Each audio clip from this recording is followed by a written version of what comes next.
Good morning, everyone, and thank you for joining us. I'm here today with Service Alberta Minister Nate Glubish, with Cheryl Diebel of the Edmonton's Zebra Centre, and with Sheldon Kennedy of the Respect Group to make an important announcement about protecting Albertans from dangerous sexual offenders. The rate of many serious non-sexual violent crimes, like robbery and assault, has been declining in Canada for decades. But the number of reported sex assaults has remained steady and high, at over 20 per 1,000 Canadians for those over the age of 15. And that doesn't include child sexual assault, which has been estimated to victimize 1 in 4 girls and 1 in 6 boys. Moreover, the gap between the reported incidents of sexual assault and the number of charges laid and convictions obtained remains far too large. The list of serious common sex crimes against women and children includes not only violent assault, but reprehensible crimes like sex trafficking, child luring, child pornography, and other terrible crimes. These heinous acts are all too prevalent in our communities, and they're a serious menace to public safety. A lot of research has been done on rates of reoffending among sex criminals, and while it indicates that the old trope quotes, once a sex offender, always an offender, while that is a myth, the data is still undeniably disturbing. A comprehensive study done for Public Safety Canada in 2004 found that 24% of all sexual offenders, including rapists, reoffend within 15 years. That figure rises to 35% for those who've been convicted of sexually molesting boys and 37% for sex offenders with previous convictions. There are literally thousands of paroled sex offenders living in Alberta and Canada today. And they include many prominent individuals, some of whom were released from prison. For example, Graham James, who was released from prison in 2016 after serving just 4 years for hundreds of assaults. Canada's sex offender registry allows police to monitor convicted criminals, sex criminals, but it is not accessible to the public, and felons can apply to be removed from the registry. So clearly more needs to be done to protect innocent adults and children from the violent sex predators amongst us. And one way to do this is by ensuring that they cannot hide by changing their names. That's why I'm very pleased to announce today that the Government of Alberta is introducing legislation further to protect Albertans from repeat sex offenders by prohibiting anyone convicted of serious sex crimes from legally changing their name. Modeled after similar action by our neighbours in Saskatchewan earlier this year, the Protecting Albertans from Sex Offenders law proposes 2 major changes. First, we'll require that every applicant for a legal name change who is 18 or older must submit either a criminal record check or a police information check along with their application. Second, using these background checks, by doing so, we'll prohibit convicted sex offenders from completing a legal change of name here in Alberta. Anyone convicted of any of the designated offences under Criminal Code Section 490011, including sexual exploitation, incest, sexual assault, aggravated sexual assault, child pornography, or trafficking a person under 18. Anyone convicted of those designated offences, just to list a few examples, that individual will never be allowed to complete a legal name change in Alberta. Kudos to Minister Glubish for bringing it to our attention that under Alberta's current legislation, convicted sex offenders can effectively become invisible by changing their names to hide from their criminal pasts. This is totally unacceptable. Convicted sex offenders have committed an irrevocable crime, leaving their victims scarred for life. It must be noted that the majority of convicted sex criminals do not reoffend. They, along with people charged but not convicted of sex crimes, must be granted the assumption of innocence and the right of due process. But to protect public safety, all those convicted must forsake the right to change their names. We promised in last year's platform to crack down on crime and take action to protect vulnerable Albertans. That's why we've moved to increase police resources to fight the rural crime wave across our province, but also particularly to protect the vulnerable. It's why we passed Clare's Law, which enables people at risk of domestic violence to obtain information on an intimate partner's history of domestic violence. And it's why just a month ago we passed legislation to better protect survivors of human trafficking and created a task force that will advise the government on further actions to fight human trafficking, 2 of the 12 items in our anti-human trafficking action plan. Let me just conclude by acknowledging that the vast majority of Albertans are decent, law-abiding citizens, and that includes the overwhelming majority of the 4,000 Albertans a year who complete a legal name change for any number of personal and justifiable reasons. So nothing we're announcing today will interfere with the freedom of those law-abiding Albertans, but it will make all of us safer and more secure in our communities. We're proud to be leaders in this, but we don't want just Alberta and Saskatchewan to be the only provinces taking action. So Minister Glubish has been advocating for similar legislation with his counterparts in other provinces, and I invite him now to speak about that. Nate? Well, thank you, Premier, and good morning, everyone. As Premier Kenney has stated, later today I will be bringing forward amendments to the Vital Statistics Act that will prevent convicted sex offenders from legally changing their names. And as the Premier has said, when I heard about this loophole that Saskatchewan discovered, I quickly checked our own legislation here in Alberta, and I was shocked to learn that convicted sex offenders could legally change their names. This is obviously and completely unacceptable. As Minister of Service Alberta, amending the Vital Statistics Act to prevent convicted sex offenders from changing their names is one practical step that I can take to help protect families and support survivors. A legal name change makes it easier for a convicted sex offender to hide from their past and to hide in our communities. And this creates an appalling public safety risk for Alberta families. I'm not okay with this, and I don't think Albertans are okay with it either. Survivors of sexual violence have no choice but to live with the trauma they've experienced for the rest of their lives. So it seems common sense to me that their offenders should have to live with their names that they were convicted under for the rest of their lives, too. The action we take today is an important step by our government to protect the safety of Albertans and to support survivors of sexual violence. But that is not just a problem that in Alberta as one province that we can solve on our own. Unfortunately, the perpetrators of sex crimes can and do cross borders. And while we are proud in Alberta to bring forward this legislation, we would be remiss if we did not acknowledge the problem does not stop at our provincial borders.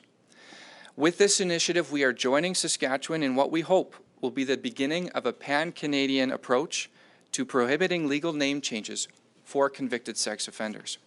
And so today, I'm issuing a call to action to all provinces and territories across this country.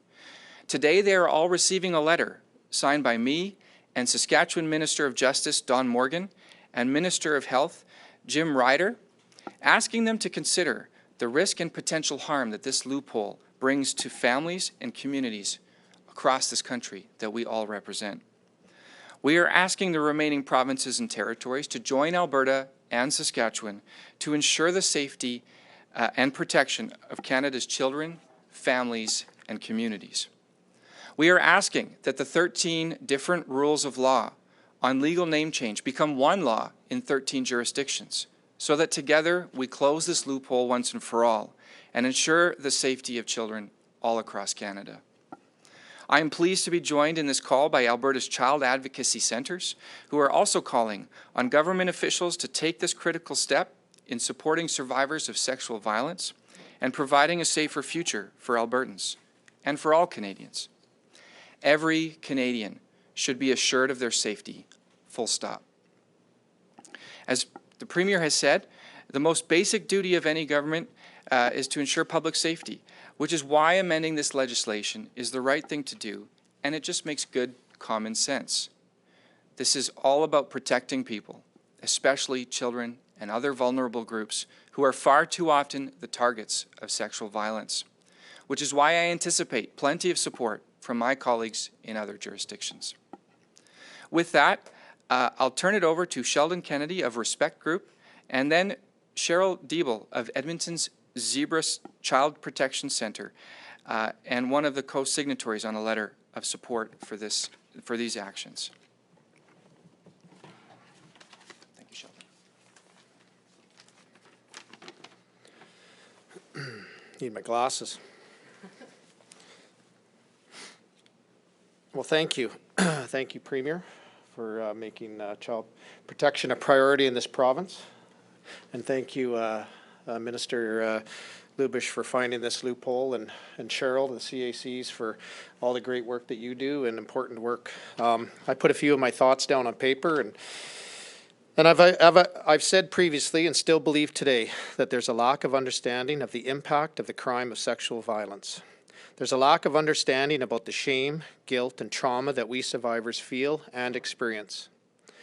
We know the statistics about what happens to children who are sexually abused. Many end up in treatment centers. A majority are likely to experience homelessness. Relationships are difficult and trust is lost. Every day, a survivor struggles with shame and guilt and needs to try to take control of the negative places their thoughts take them. Thoughts of suicide become normal. The fact is, the impact of that trauma and the violence lasts a lifetime. There's also a lifelong traumatic impact on the people around both the survivor and the offender. Adults, be they friend, family, neighbor, or colleague, carry guilt for not knowing, for not intervening, for not stopping the abuse or violence. Everyone is affected when an offender attacks. So when I heard the minister say that survivors of sexual violence live with the trauma of that for the rest of their lives, and that least we can do is require that offenders need to live with their names, and when I heard about this legislation, I was very moved. Often, sentences that are handed down by the courts don't match the impact of the offense. How do you justify a couple of years for an offender when the survivor wakes up every day in a prison of their own, through no fault of their own? Why do we enable re-victimization when an offender is released or is thought to have successfully completed treatment while the survivor continues to struggle? Graham James was convicted, and after his release, he landed a job coaching in Spain. He was convicted again and was discovered in Mexico. He goes by the name Michael James now. This cannot be allowed to continue, not for anyone. One incident is too many. One victim is too many. This change is one step we can take to try to protect our children. It will not curb a pedophile's instinct, but it will mean they cannot hide. They cannot be the chameleon in our communities. They cannot escape their past. They will have a sentence more in keeping with the trauma and hurt they have inflicted. This legislation takes an important step forward for survivors by better recognizing the lifelong impacts they face and making their offenders face their actions daily. And I want to thank this government for taking this step. Thank you. Thank you, Minister Glubish, for having me here today. And thanks everyone for being here. When the minister's office reached out to me in February to talk about this issue, to be honest with you, I had no idea that this was even possible for somebody to change their name after being convicted for sexual abuse. It came as a surprise to me, to be honest. Even in the work that I do, I was surprised. Barely a week later, in our intake table at the Zebra Child Protection Center, we had a file that came across our desk where, in fact, a convicted offender had changed their name legally. So unfortunately, this does happen, and it can happen here in Alberta. The Zebra Child Protection Center and others like us shouldn't need to exist. We do because some children are hurt and abused, and they and their families need support to cope and heal and continue their journey. It's a tragedy that children can be so traumatized by other human beings. At the Zebra Child Protection Center, we work to provide support and resources to children and youth to heal and move forward. Youth and families we serve the Zebra Center works in collaboration with 6 partners within a multidisciplinary team approach to support children and provide resources for youth and families to move forward in their healing. In conversation with our partners, many of us believe this is the right thing to do and a good step forward in terms of protecting children. I suspect most of us in this room are fortunate enough not to have experienced abuse, and I hope that our children and loved ones never do. But for those of us who do, and for those whose lives are broken because of sexual abuse, and for those who are at risk, we must do everything we can to protect and increase their safety. This change is about protection and peace of mind.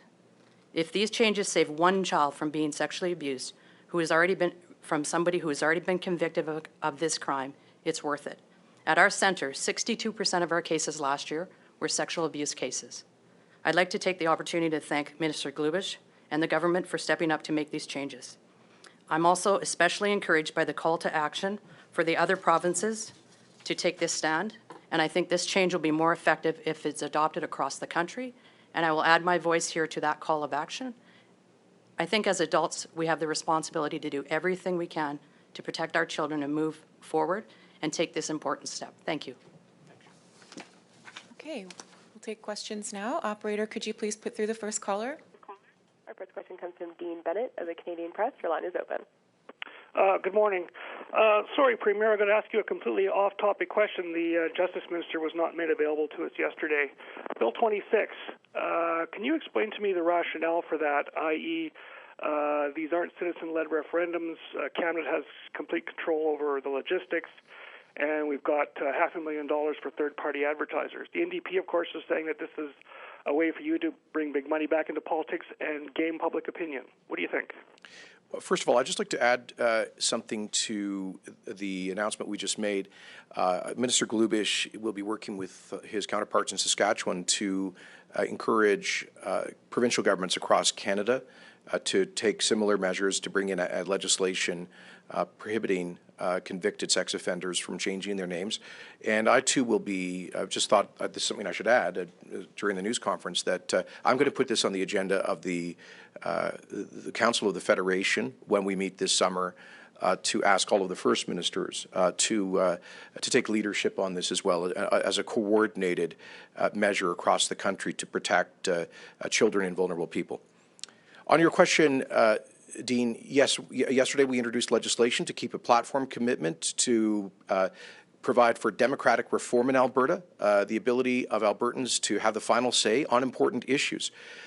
This is legislation that exists in many other provinces and jurisdictions around the world that have much more frequent use of direct democracy mechanisms like referendums than we do here in Alberta. Although we have had many referendums in our past, they tend to be decades ago on issues like, for example, daylight savings time and a number of other questions. So we are bringing back into law what existed in Alberta in the past, what exists in BC and Saskatchewan, for example, and what exists in most U.S. states and many European countries, like, for example, Switzerland, or for that matter, the United Kingdom. So this is, I would say, a pretty conventional democratic reform, something that we should have had in Alberta a long time ago. Back in the late 1980s, the Getty government brought in the Constitutional Referendum Act to require a referendum before Alberta would ratify a prospective amendment to the Canadian Constitution. Effectively, Bill 24, it expands that so that we can have a legal framework to let Albertans decide on important issues that are not simply related to constitutional amendments. Obviously, look, unlike the NDP, we believe that Albertans should be consulted on very important public issues. This is a point that's come to light in the fight for a fair deal for Alberta. For example, we have committed to a referendum on the question of equalization. This legislation would enable that. We have committed to a potential referendum should we decide that a Alberta pension plan is a net benefit for this province. This legislation would enable that. I've talked about a potential referendum on daylight savings time. That's an issue that Minister Glubish has been working on.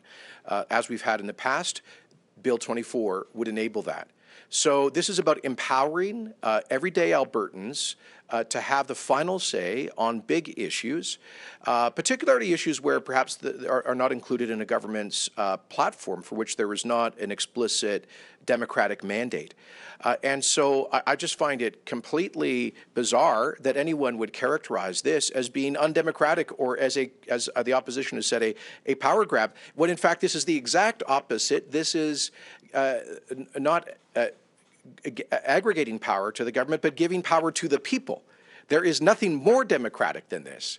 And I'm surprised that a party with the word democratic in its name would oppose the most democratic form of decision-making, which is referenda, which, by the way, go all the way back to the very beginning of democracy in Athens, the direct consultation of the people. So in terms of the spending limits, Dean, when a referendum campaign happens, it is in some ways analogous to a general election campaign. You have different sides, a pro side and a con side, a yes and a no side, and they need some parameters to govern how they operate. And we don't want them to have unlimited spending ability. We think there should be a reasonable spending limit for the pro or the yes or the no side in a referendum, and that's what the legislation provides for. I would remind you that in a general election, the partisan spending limit in Alberta is $2 million a year. Here, it is 1/4 of that to get the message out to 4.4 million Albertans about why they should vote yes or no on a particular matter. So, in fact, this is a much lower limit than exists currently for political parties to campaign on. And, Dean, I hope you appreciate, and apparently the opposition doesn't, that we do have constitutionally protected freedom of expression in this country. The courts have spoken on this as it relates to issue advocacy campaigns. And so while it is legitimate to have a spending limit, it has to be a reasonable limit.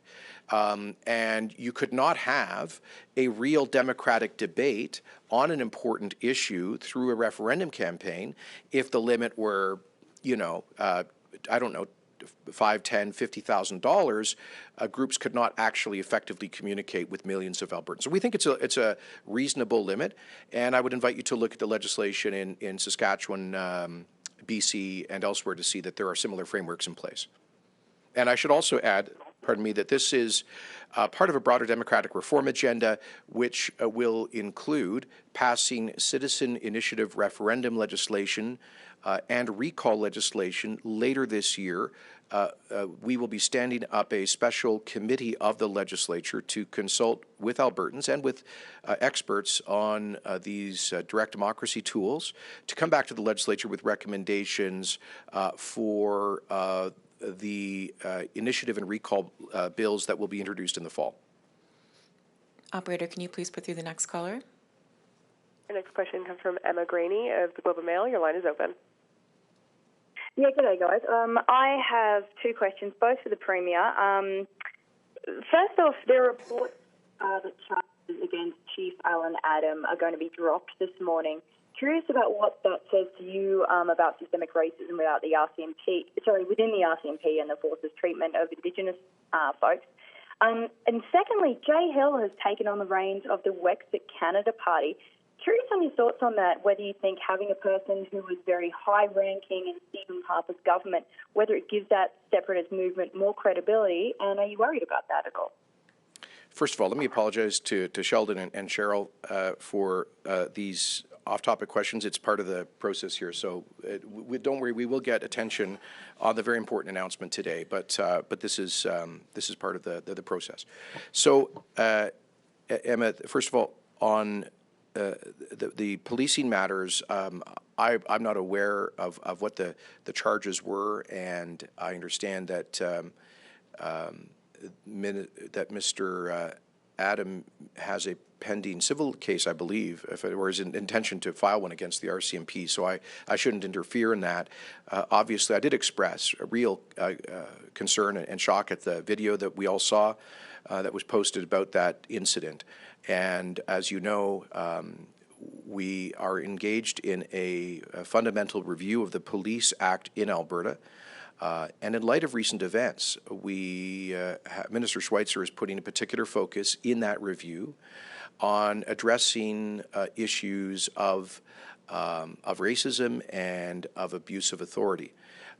Let me say very clearly that I believe the vast majority of police officers are honorable people who risk their lives in order to protect the rest of us, to ensure public safety, and we must honor their service and their sacrifice. At the same time, we know, like in any walk of life, there are some bad apples, and police services, especially because of the extraordinary powers that they exercise, must be particularly careful to ensure that people whose first resort is to violence, or who may have prejudicial attitudes, are not part of police forces, and that they receive the appropriate training, and that there are appropriate sanctions and consequences if there is an abuse of authority. I believe there was a case of such a sanction recently with a member of the Edmonton Police Service who was found to have engaged in unreasonable use of force. So we support our police and the very difficult job that they have. At the same time, we must ensure proper training and accountability and sensitivity to these issues, particularly around discrimination and abuse of authority. And on the second question was? Jay Hill. Oh, That's it. Well,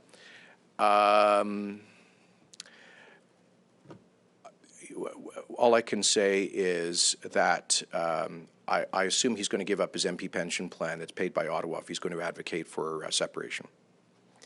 Operator, can you please put through the next caller? Our next question comes from Bill Coffin of Calgary Herald. Your line is open. Yes, Premier Kenney, good morning. I'm going to ask a question about the announcement today. And I'm just wondering if anyone really knows how many of these sexual reoffenders, child sex reoffenders, were living under changed names. Do we have any numbers on this? I'm just wondering about what the effect of this really be.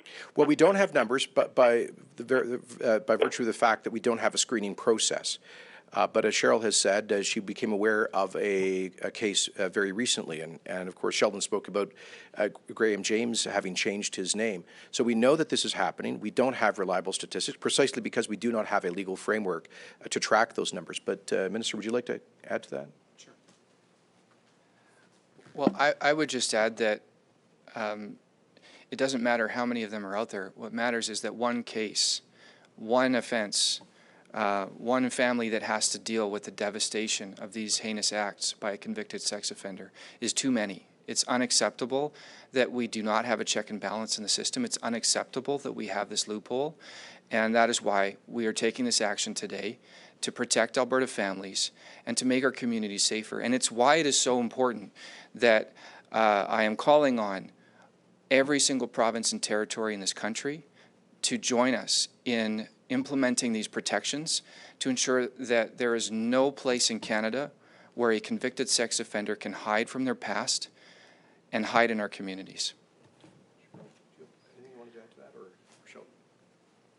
Go ahead, ladies first. Go ahead, Cheryl. Thank you. I would agree very strongly with Minister Glubish that one case would be one too many in terms of a convicted offender being able to change their name and reoffend, whether it be a child or an adult, in terms of reoffense.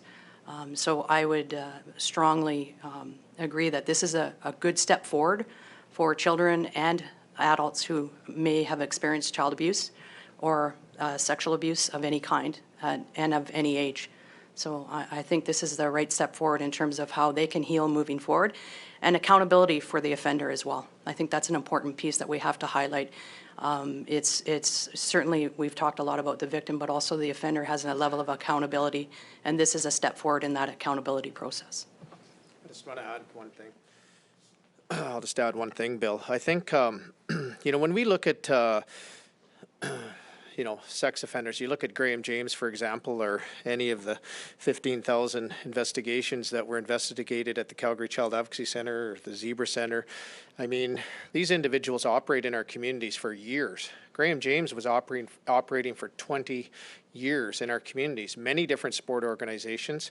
And I think that anything that we can do and any tool that we can have and any loophole that we can close to stop the movement of these individuals. And I think one of the perceptions that we have is that, anybody that hurts kids wear a mask and lurk around at night and drive white vans.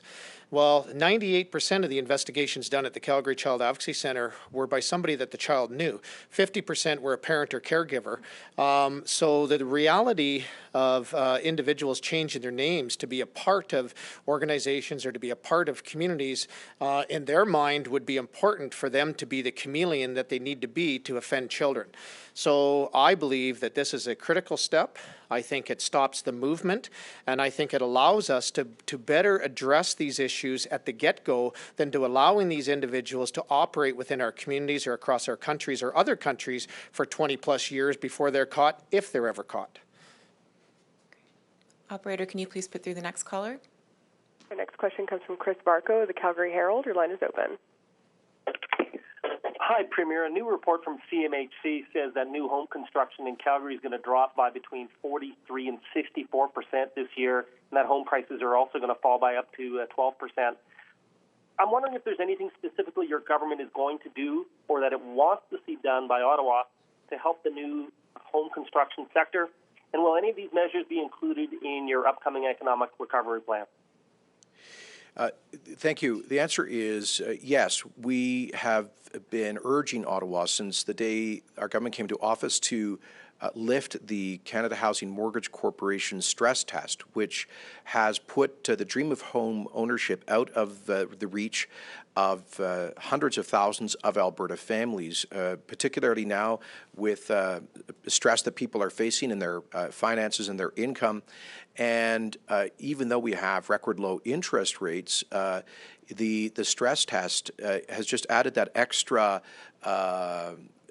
stringency in terms of accessing mortgages, but it was designed to deal mainly with the overheated condo markets and speculation driving real estate inflation in Toronto and Vancouver, but it sideswiped Alberta and other resource regions that have been going through a prolonged economic period of stagnation. So this is totally unfair on a regional basis. Part of our fight for a fair deal is at least to get a regional, provincial exemption from the CMHC stress test. This is something I raised in my very first meeting with Prime Minister Trudeau back in May of last year, and we have pressed the Finance Minister of Federal Government on, and we will do so again. In fact, I will do this again tomorrow in our meeting with the First Ministers teleconference. That would be a game changer right there in terms of bringing tens of thousands of folks into the market for potential new homes. But look, part of this is, second, let me say that next week we will be releasing a bold, ambitious strategy for the recovery of Alberta's economy that will, I think, surprise people with the scale of its ambition, with our investment in job creation right now when we need it the most. One of the reasons why there'd be fewer homes constructed is because of the 15% unemployment, a real effective 25% unemployment rate in this province. So if we want to get to protect the people's home values and get the home building industry moving again, which is an important segment of our economy, we've got to get people back to work. And that's will be the obsession of our economic recovery strategy to be outlined early next week. That will include the highest ever level of investment in infrastructure in Alberta history to create tens of thousands of jobs, new incentives for diversification of Alberta's economy, including in the innovation and information technology sectors, making a very clear message that Alberta is the best place in which to make job-creating investment in a way that I think will be a game changer, a series of sectoral strategies, all of this designed to help protect people from the COVID economic storm and the collapse of energy prices.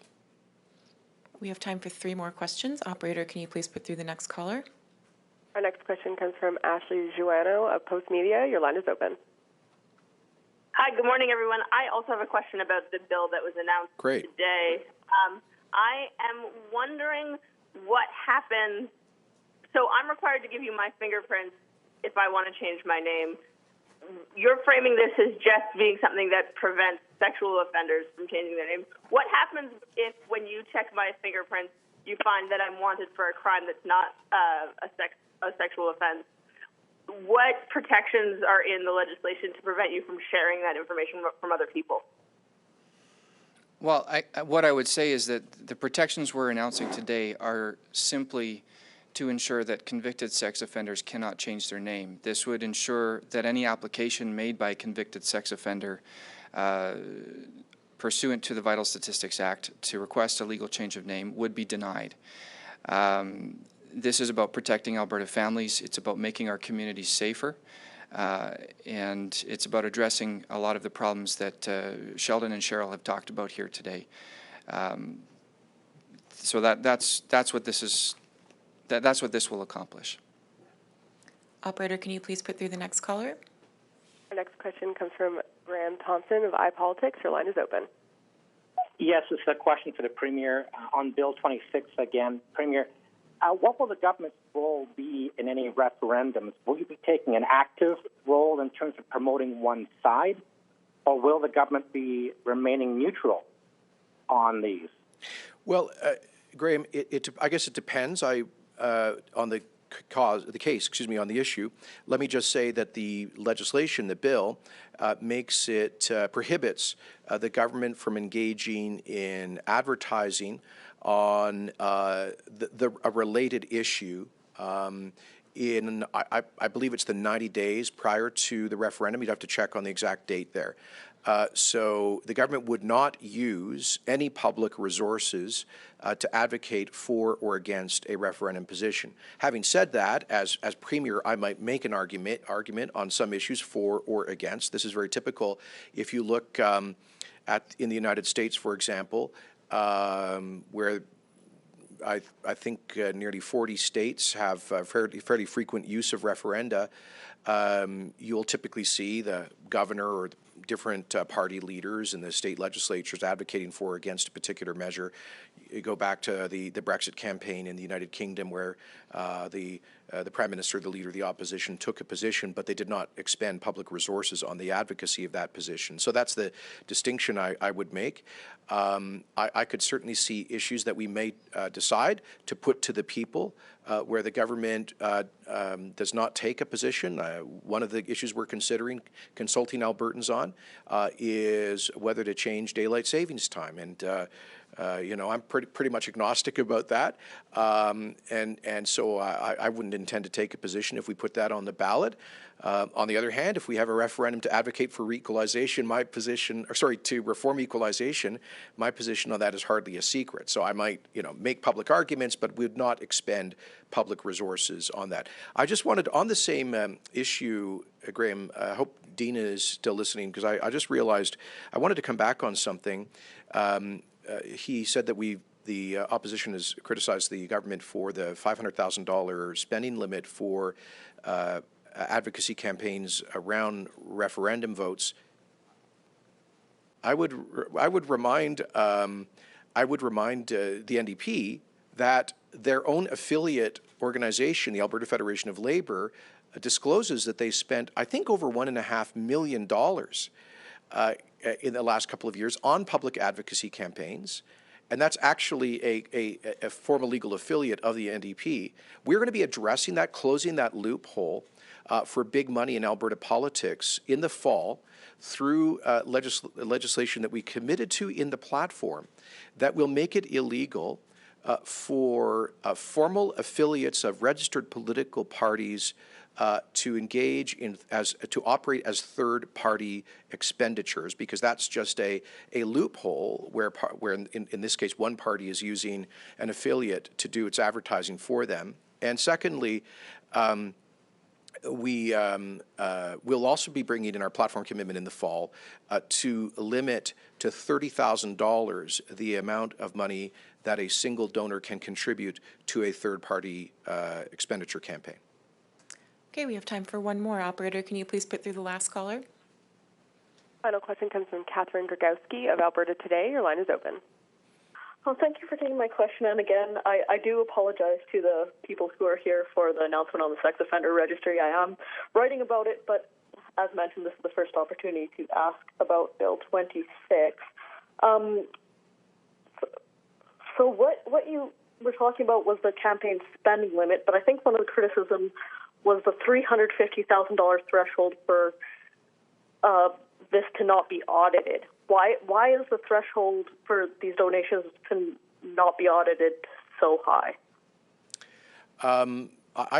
I don't know that detail of the bill. I can say that I'm sure if the Elections Alberta wants to investigate something, regardless, they can do that. In terms of, I think the idea here is this, that if you have a referendum in a small community group wants to, imagine we have a referendum on daylight savings time. Probably not an issue where you're going to get large expenditures on either side. But imagine that as a small community group is particularly passionate about it, and they crowdsource $10,000 or $20,000 for a campaign, and it's a small, informal, nonprofit effort. I think we don't want to impose an unreasonable administrative burden on them.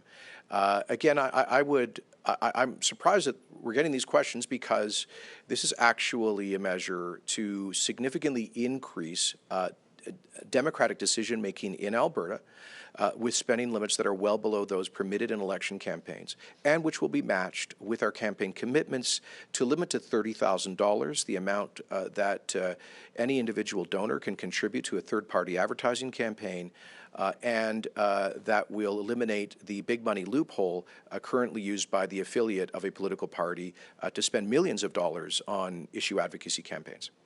All right. Thanks very much, everyone. Thank you. And again, my apologies to Cheryl and to Sheldon, but I really want to thank them for being here and adding their firsthand experience and their voices to this essential issue. And once again, I want to thank Minister Glubish, who really did take this initiative, took the bull by the horns, and I hope that we'll see this legislation pass later this month. Nate actually said to us, Sheldon and Cheryl, in maybe I'm revealing a cabinet confidence here, but he said that one option was just to do further study on this and seek concurrence from more provinces before coming forward with legislation, maybe do it in the fall, because we already have a very, very busy spring legislative agenda with some 30 bills. But he said, he said in conscience, now that we realize this is a real issue, he said, I don't want to delay this one day longer than necessary if this kind of legislation can protect kids and vulnerable people. So I want to thank Nate for doing something that doesn't happen often enough in government, which is busting through the resistance to get the job done. So thank you very much. Congratulations. Thank you, Cheryl. Thank you, Sheldon.